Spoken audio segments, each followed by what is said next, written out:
PMU community or outside. My name is Mohammed Bashairi. I'm the Dean of the College of Law, and we have Dr. Samuel Andros, our specialist in intellectual property. And so the copyright actually, as legal regulation and the way we know it today, maybe has not been known for a long time. However, there is a main feature or distinction that people identify between, some European and Arab law systems, in contrast to common law concepts of copyright. Whereas historically, actually, in Sharia, we find references and very early references to the moral aspect of copyright and the author's right of ownership and authorship that was not connected to the economics of copyright and the commercialization of intellectual output. However, the copyrights, the emergence of copyrights and regulation has been connected with this commercial aspect of the right in other countries. So maybe we can start from this general or basic point to introduce similar differences between legal systems in this regard. Please. All right. Good morning, everyone, scholars, colleagues. So I'm gonna, before Dr. Rami comes on board from Australia, I'm just gonna narrow down on a certain unique point in the Saudi copyright law. I've been doing research for a while now on intellectual property laws of developing countries of the South. And recently, I just realized that Saudi Arabia actually has, I don't know whether it's conscious because I'm writing on it, I'm going to publish it soon. Saudi Arabia has a unique that a lot of countries don't have, which is an advantage. You see, the jurisprudence of copyright, first of all, because since there are law students here, let me back up a little bit and do a small, I know you students like definitions a lot. Well, copyright, it's a creative right. So I like starting with examples. When you draw, when you write, when you carve, when you create anything, as long as it is on a platform, either on board, now on the digital platform, internet, there is copyright attached to it. You don't have to register it. As long, or once you create it, if you write something, if you sing a song, if you perform, that the law says that you have intellectual property. And we have so many intellectual properties now. But the traditional ones we have, copyright, patent, trademark, designs, and now because of technology, we have things I call, and a lot of scholars call, digital copyright. We have geographical indications. We have collective marks and a whole lot of them. But here in this talk today, we concern ourselves with copyright and all the neighboring rights that are attached to copyright. When I mean neighboring rights, Dr. Mohammed spoke about moral rights. Because of the history of those who set up the laws, which scholars like me are trying to change, are trying to let them know that certain parts of the world, we have our creative uniqueness. So the laws that were created at times did not take care of our culture, our songs, our performances, our traditions, our religion. And so they now came up with what they call neighboring rights. So we now have what we call in law sui generis rights. For instance, before now, if you perform in a live audience, it was a kind of, because it didn't fit into the traditional definition of copyright or any other intellectual property, but they now decided, okay, those are neighboring rights, then it should be protected. Now, I think the Convention Treaties of Rome Convention has taken care of that. Now, if you are performing live and somebody illegally is recording you, that's wrong, that's illegal. So you can sue if he decides to use that, your image or your performance, to make money. Now, there's something, especially in the developing world, Europe, in the Middle East, in Africa, we call it moral rights. And Dr. Mohammed mentioned it. What is moral right? Moral right, it's your ability to protect the integrity of your work. I mean, if you create a work, for instance, if you draw a picture, an artwork, someone has no right to defame it. If you do a work, which you know now as scholars, that if you are trying to cite somebody, you have to attribute. The right of attribution is part of moral right. What is the right of attribution? The right of attribution means if I, Samuel, created a book or wrote a book, authored a book, if you want to use that book, you should state that this book, this work, was or is written by Samuel Andrews. So those are part of it. Now, let me go back again to what I tried to bring out in Saudi.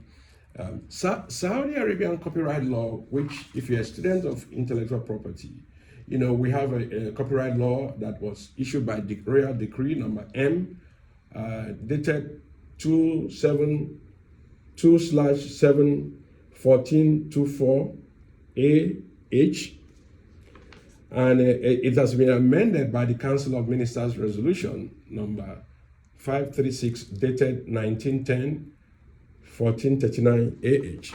Now, it follows, Saudi copyright law follows, you know, it derives from the international treaty, you know. The definition is the same, but I have discovered, reading through the entire laws, that Saudi, unlike the laws of the United States and some other countries, has attempted to give contracts. I hope Dr. Rami comes quickly to talk more about it, because he has more knowledge about the jurisprudence of the Arab Gulf. I am more familiar with Saudi Arabia, although I'm still studying the other states of the Gulf. Now, Saudi, just like Nigeria, has given contract a bit of significance. So what it means is that, for instance, in the United States, we have what we call preemption. The federal copyright law preempts contract law. What does that mean? It means that you cannot use contract to enforce your copyright. I get it back, because that's a very unique topic. So contract is not recognized under US jurisprudence, and I'm sure most of the Western economies. Contract is regarded as something different. But see, the current production, technology, you know, we distribute our music. You have YouTube, you have WhatsApp, you have the Spotify. A lot of current activity is done online now. We buy stuff, we enter into contract, they tell you click if you agree with these terms of use, you know, terms of service, and that's contract. That's a different form of contract that what did not exist before now. It exists because of the current technology, you know, and all these things have copyright implications. So now we are seeing that even Saudi Arabia has gone ahead of most of the laws of the developed economy, just like Nigerian laws too. That what we are seeing very soon is that we'll start bringing contract to protect our copyright. Because when you enter into an online contract, if you want to go on Netflix, if you want to watch Netflix, you see a whole lot of agreement, what we call wrap contracts. You click before they allow you to watch after you pay your money. And if you read those terms, I want all of you students to go back and read those terms. Go to the copyright clause. They will tell you a lot what you should not do. You should not infringe. You should not try to download. In fact, these days, there's a geolog that you cannot even use, although a lot of us now use VPN to bypass, and which is an infringement in some ways. And see, that's how contract is interfacing with intellectual property. Oh, there's still discussion out there with scholars, whether it's right or wrong, but my opinion is most of the laws of these countries have already recognized contract. And we don't have the dichotomy like we have in America, where we have federal laws of copyright and state laws. Most of our laws, like Saudi, we have a national law that governs all the country. So we don't have a problem of, that dichotomy. So in a nutshell, Saudi Arabia is making good strides. There are a lot to be done in terms of reforming their laws to catch up quickly with the rapid development that is going on in the in the digital platforms. And I think at that stage, I would have to leave it. I don't know whether our guest, Dr. Rami, is here or is trying to connect. And so if any of you have questions at this time, we always, as teachers, we want our students, in case they didn't hear me well or there's something that is bugging them, you are free. I'm sure, Dr. Mohammed, I'm sure are they free to ask questions at this stage? Thank you for now. Yeah, thank you very much, Dr. Samuel, for this introduction about the developments of our intellectual property in general and in ongoing developments in Saudi Arabia law in particular. Actually, if we link the discussion to the developments in technology and communications, and you refer to Netflix and other maybe platforms, there have been lawsuits and cases regarding YouTube and other similar platforms where people share videos and or use videos to make their own videos, so and including or affecting third-party rights and putting them on like open access to everybody on the net. So these developments in technology have created new forms of intellectual property, but also new forms of infringement at the same time. So we have now digital intellectual property rights, but it's also it was not always clear what constitutes an infringement or fair use. So maybe this concept of fair use in its, let's say, conventional or traditional meaning and uses have been also the subject of, let's say, changes and rethinking. So do you think this is true, or is it like a settled area now? Yeah. Section 15 of the Saudi Arabia copyright law, I was going through it the other day, and I sadly, because I know that this law it's just the first hurrah. The Saudi Authority for Intellectual Property, I believe they will be working on it. Sadly, they have not specifically dealt with issues of fair use and fair dealing specifically. So like you said, fair use, for the students, fair use is an exception, or in some jurisdictions, mostly in Europe, fair use its coinage is used in America, I think, and Canada, and most of the Europe uses the term fair dealing. I would say there are differences, but the differences are not that. The differences could be jurisprudentially, or it could be doctrinally, but in essence, both fair use and fair dealing are exceptions. For instance, the law says, even in Saudi law, general law says, even if the work is copyrighted, even that work has the protection of copyright, you can use it for educational purposes. For instance, you can use my entire book to teach students in PMU, as long as you acknowledge it, as long as you keep it within. If you are using it on online, it has to be closed. It has to be strictly for the student. You don't have to make it a commercial thing. If you want to use it in the package, in like portfolio for the course material, of course, it has to be in that course material. Yeah, you shouldn't sell it outside. You shouldn't even sell it to students. It should be free. So there are exceptions. I mean, you can use it. Saudi law section 15, article 15 has listed a lot of, I would say, in the mold of fair dealing. They've listed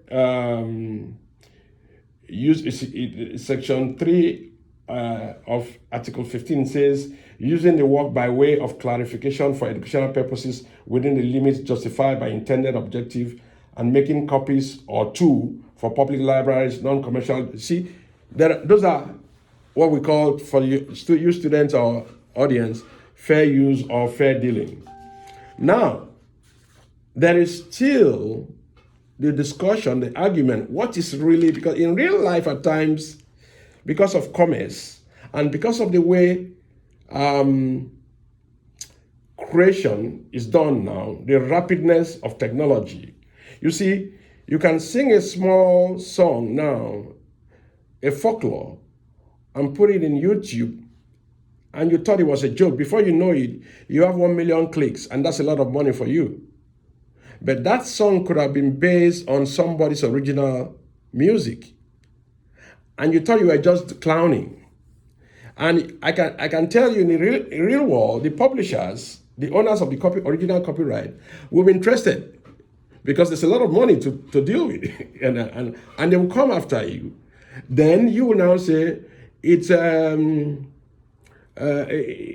fair use. If students are familiar with the Campbell case in the United States Supreme Court, that set recently I think 5 factors how fair use can be analyzed. And you could say you were just clowning around. It wasn't something serious, but whether consciously or unconsciously, you would have infringed on someone's fair use.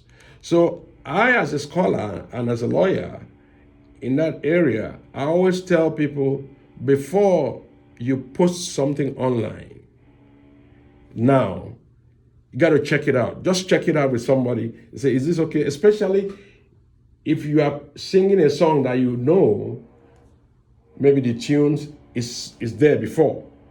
Or if you're taking pictures. Now, that's another area, privacy, the intersection of privacy rights and intellectual property. We have a lot of cases now with celebrities suing on Instagram, suing people for taking their pictures. I mean, you can imagine, this is another area students of copyright should look at very well.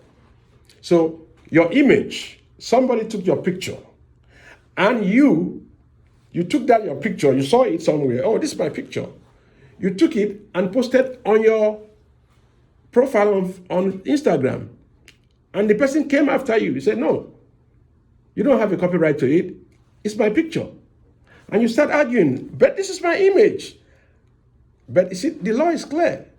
The law says it's the person who took the photograph that has the copyright. And you, especially the celebrities, say, oh, it's my privacy. But nah. Especially when the picture was taken when you were in public. So these are where scholars are still talking. The cases are coming up in different countries. We hope it gets to the apex of the court. Saudi Arabia law section 10 of that article 15, taking new photographs or of any previously photographed object or work published in this photograph. It's kind of a little bit confusing, the crafting of that part. But basically, Saudi law, see, like I said, it's even ahead.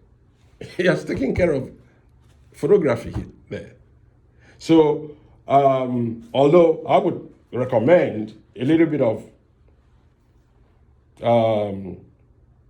legal drafting so that lawyers will not use, lawyers, what they do, any small word to make it complicated. So the bottom line is that this law has kind of seen ahead, and it's encouraging. At least we have a basis, a document that we can use to teach our students the new era of law. Yep. So. Yeah, interesting. Thank you, Dr. Samuel, again. And I think that the law differentiates or distinguishes between, maybe for ethical or economic or artistic reasons, between the level of protection afforded to those different types of copyright or intellectual property, like photographs, while it's recognized as copyrightable or copyrighted objects, but the duration of the protection is much shorter than authors' rights to books or poems, etc. So do you think that there are like economic or ethical aspects that inform the policy of protecting copyrights? So as we differentiate between the scope of the right, the duration of the right, etc. Yes. I mean, there's a yes and no answer to that issue because jurisprudentially and historically, scholars used to say that copyright was all about quid pro quo. The government gives you a monopoly, while on your part you give us knowledge, give us access to information, or give us access to your work. But the reality on ground right now is that intellectual property or copyright is more of its economics, plays a lot about it, economics. So you even brought a point. If you remember the Sonny Bono case in the US, where Disney lobbied, copyright used to be 50 years, and Disney, because they were scared of their copyright, of their work going into the public domain, and they lobbied. So that's all about money. That's power, money and power, So they lobbied the whole world, and now the copyright term has been extended to 70 years. Although some countries, Saudi Arabia still has 50 years, most of it. A lot of countries have extended it, and I would suggest Saudi extends it to 70 because if you don't extend it to 70, you're going to deprive your people, of that economic advantage. So it's one of my papers. I think I would suggest they amend it to 70 at least to have advantage, so that Saudis will enjoy that long. So why did they do that? It was economics. They didn't want to lose. They added 20 years to their work. Anyway, we want to spin it. It's all about economics. It's the power of money, the power of protecting sectorial interests. Yes, this is my opinion. Creativity is still at the back of intellectual property. But we live in a world that we pay bills. Actors, creators, filmmakers, inventors, they go to the same market. So it's going to be unfair, especially for we in the developing economy. Now that we have discovered our creativity, it's going to be unfair for us not to take advantage economically like the developed countries have been doing for a long time. So if we have the expertise and we have the laws, we should tailor our laws, balance it with creativity to encourage creativity, but at the back end, encourage our economies, boost our economies. For instance, what Saudi is doing now in the smart city, in the city, it's a good thing that with good laws, combination of IP laws, is going to really exponentially empower our citizens here in terms of their creative work and their technology. Because there are a lot of Saudi scientists, there are a lot of Saudi creators, movie stars, and very soon their work will be out there, and we need to protect that law. I mean, those creations. We need to make sure that people, like they've been doing before, don't just come here, in quote, steal our work and refine it and bring it back to us in the form of music. You know, a lot of movies, a lot of songs, our tradition, like the Kenyan traditional, is it Kenyan Maasai people, you know, there was a big fashion house that was exploiting that traditional design for a long time. I can't remember their name now, even though I don't want to mention their name. It's a big fashion house exploiting our own indigenous creativity for a long time, using it to sell their designers. But suddenly somebody woke up and challenged it, the Maasai. So you see, the same thing. We have a lot of dates, unique products that we can protect in Saudi Arabia with geographical indication. Teff in Kenya, in Ethiopia. Coffee. Nigeria, Gari, Ijebu Gari, Nsuka Pepe. We are so rich in this part of the world, but we should start taking advantage economically of our intellectual property laws. Yeah.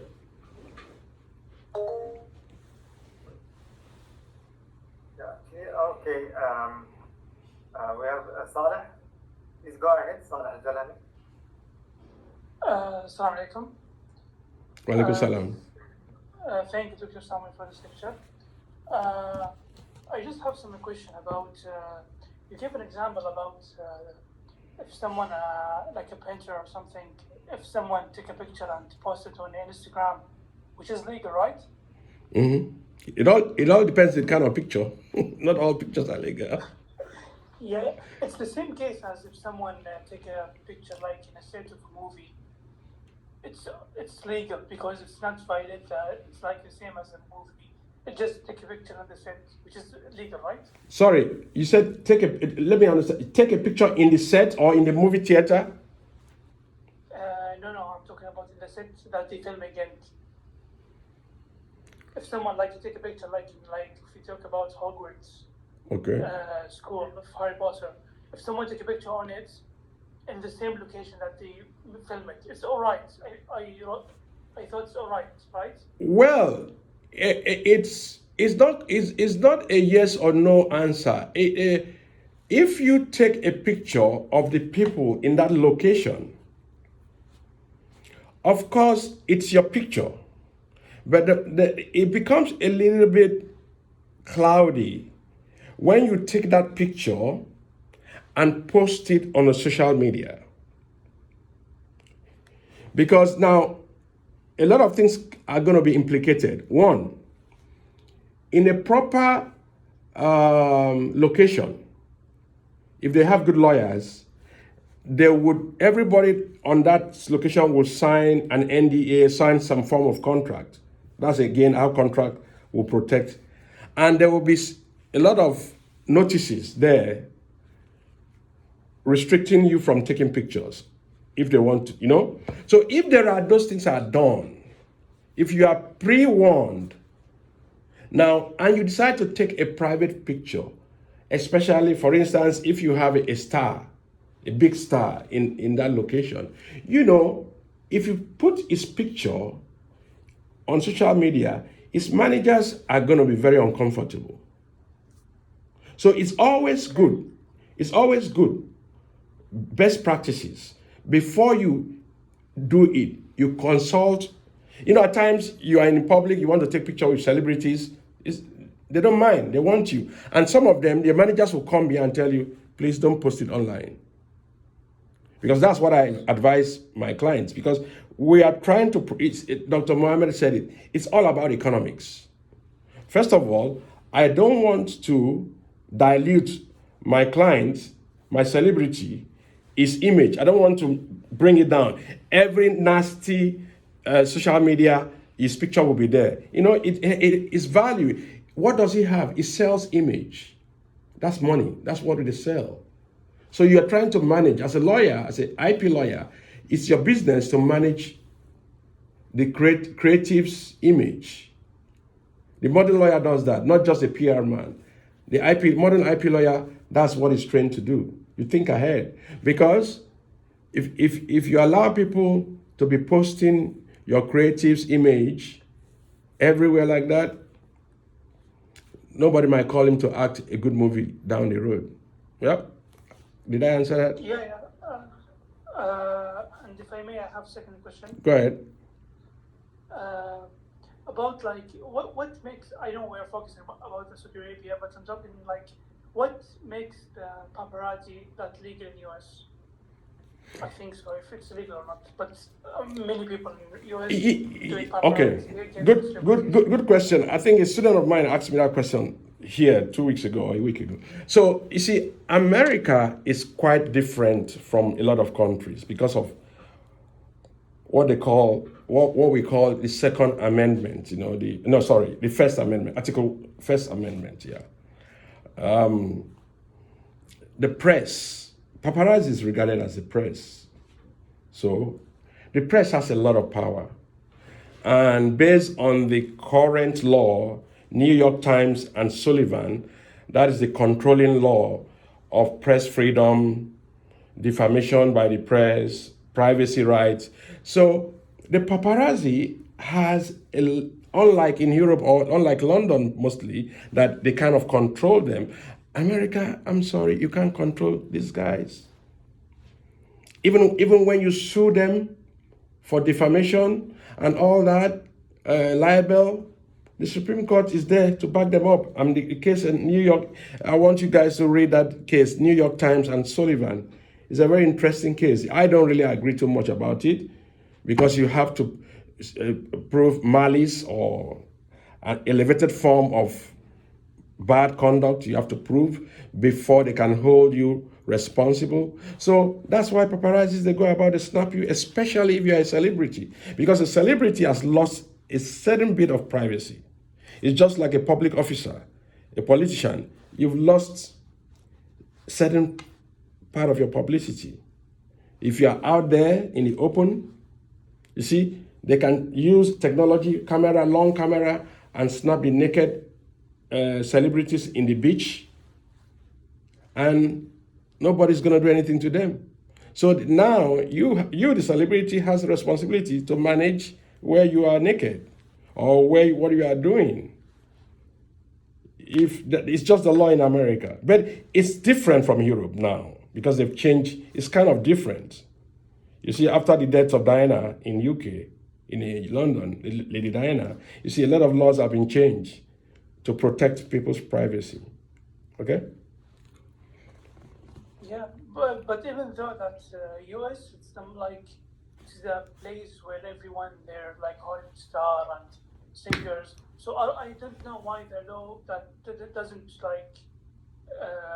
protect them from the violation of the paparazzi. It's a two-way traffic. You see, the First Amendment gives the press the freedom of speech, freedom of doing their work. So the same thing, you and I, if you're in America now, you have the right to abuse public officers. You have the right to write nasty things about public officers. It's come under free speech. It comes under that two phrase, free speech. Yeah, actually, if I may, this is like an interesting topic that illustrates, the different legal principles and the cultural context that may interact and intersect in copyright. For instance, what constitutes public sphere and private sphere, private life, the what is relevant for public interest and the right to access to information about public officers or celebrities. I think these are the questions that arise in this context, and we may have different answers from different legal and cultural perspectives. So it's an interesting area where we can compare not only copyright and intellectual property, but maybe we can see how cultural values may interact with law and the interpretation of law and the question of what constitutes a right and scope of that right. But this issue of culture, values, and economics. In copyright and in the Saudi right, I think, and as with many other copyright laws in the Arab countries, which are called the right of the author, more like the French term to describe the subject. These laws authorize, the state, a governmental entity, to grant licenses to translate and publish, works of authors for public interest within like exceptional and strict, requirements and conditions. So even public interest can have inroads into, the scope of copyright. And interestingly, one may ask why, if this is, an international practice that national laws may allow this, like state granted or mandated license for public interest, does not extend to patents, especially now with vaccine manufacturing, and they are patented and patents, and there has been discussions or suggestions that to curb the rapid breakout of the COVID-19, that we should allow countries to produce vaccines without the limitations of patents, at least for a temporary period. And this has been, refused by, the stakeholders who have the economic, interest in this. So do you think this issue of mandatory license in copyright is common in international, comparative laws, let's say, copyright laws? And are there any initiatives or examples that extend this concept of mandatory license to patents, like in drug making, for instance? Yeah, compulsory license is actually a creation of international law. I mean, it's in the TRIPS, which is basically the controlling treaty now on intellectual property, the patent treaties. We all have the provision of compulsory license, and you coming back to why we need compulsory license is just to protect us. I think that was the policy behind it. We knew the incident of AIDS in South Africa, and it was even here, our neighbor here, Doha, that they tried to come together based on the treaties, TRIPS, and the other international treaties to see how drugs, and it's even current now, we are discussing it now with COVID, how to make drugs available, because drugs, now we are not talking copyright, we are talking patent now. Drugs are controlled by patent, are governed by patent. And you know who owns the drugs? There are big companies. There are big pharmaceutical companies. And my opinion is that there has to be balance, because I don't live on the extremes. There's a lot of money involved. Someone will say, oh, it's public money. I don't know whether it's public money, but I know it's private knowledge. I mean, there is need to come together and make drugs available, even when the drugs are controlled by patent. But again, we live in the real world, you see. Nothing's always free. You might hear all the things about free. Nothing is free in this world. Somebody's paying for it. Government is our people. You and I are government. We are the ones paying the taxes, you know. So there should be that. They tried to do it during the AIDS, drugs. So it succeeded to an extent, led by South Africa, I think. Now, there is need for almost all the countries I know of, their laws. UK, Ethiopia, Nigeria. I was looking at the Saudi law. I might be wrong, but I've not seen compulsory license. I was looking for it.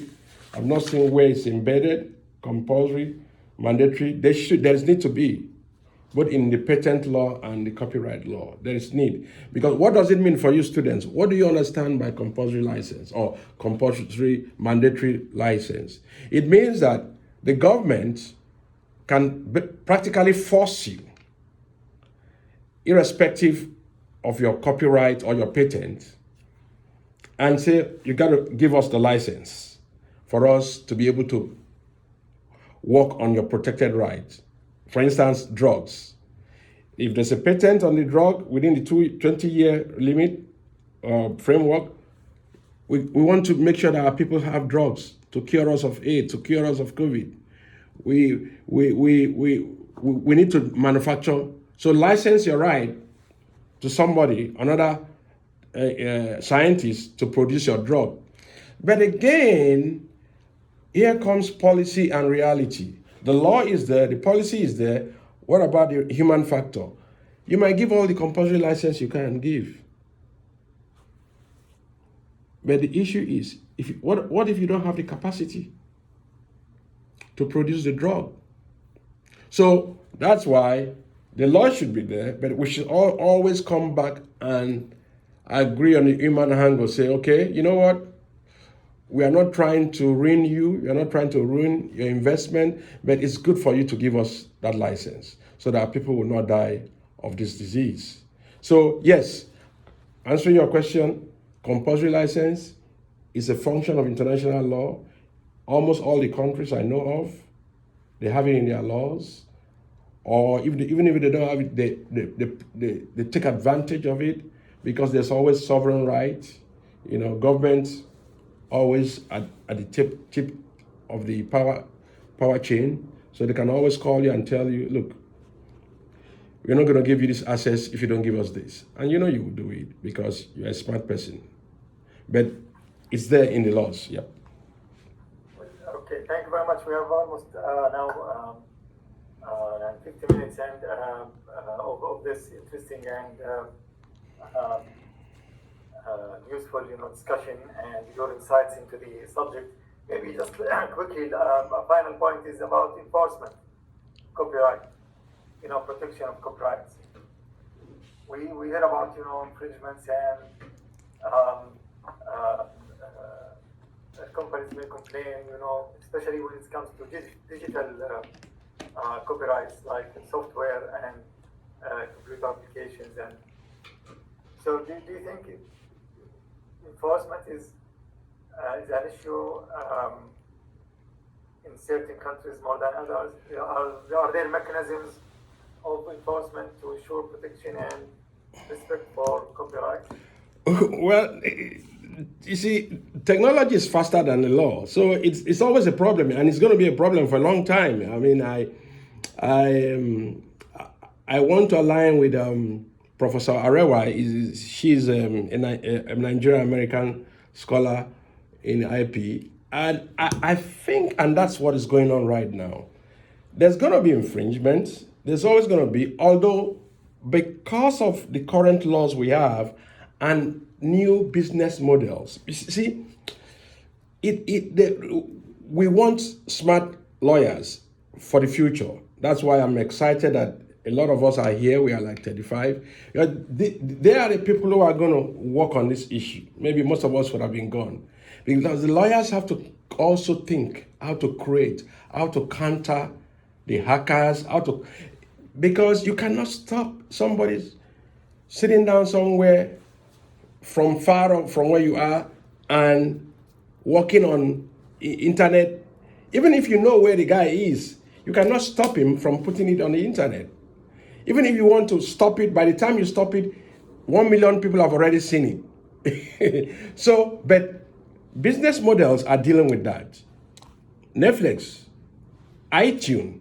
So, first of all, they are making the costs of piracy irrelevant. Making piracy, you see, if I make available the real work cheap, nobody wants to go and buy a pirated work. I can sit, before now, it's difficult for you to watch a movie. You have to travel somewhere to go and see it. Man, you sit in your house. You pay, I'm using dollar now, you pay $13 a month. And I know because they have a rate for developing countries. You pay money you can afford and watch a lot of movies, an original, the real quality. So, yes, piracy has been a problem. It's going to continue being a problem. But law alone cannot solve that. The laws they are trying, but the laws are at times a bit late. Because this technology is very rapid, and the process of making law, we all know, is not that easy. So yes, it's a problem, but the answer to infringement on the digital platform is going to be business model and infrastructures. Make internet accessible, make the cost of having broadband access. You see, for instance, some countries it's very expensive to manage a phone, buy data. So the guys would prefer to go and buy a cheap thing on the street to watch. So make these things cheaper for people to afford. If they want to watch it, most of the countries, it's iPhone they use. They use iPhone to watch movies, to communicate and all that. So let the people have access. A country like Ethiopia that I live there, it's very difficult. The broadband is very poor, I'm sorry to say. It's not insulting, but the technology is not effective. So I'm told now they are opening up. They are about to open up their teledensity or technology for people, private sectors to come in and break the monopoly of telecommunication, so that, when you liberalize, when you democratize it, the cost will come down, I believe. Yeah.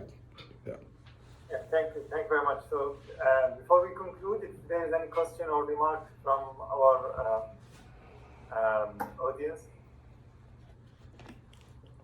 Okay, thank you very much, Dr. Samuel. I know you were expected, Yani, to run the conversation and give your intervention in like 15 minutes. But we have been fortunate, and thank you very much that you have spoken to us today, this morning. Thank you, everyone, and I wish our absent guest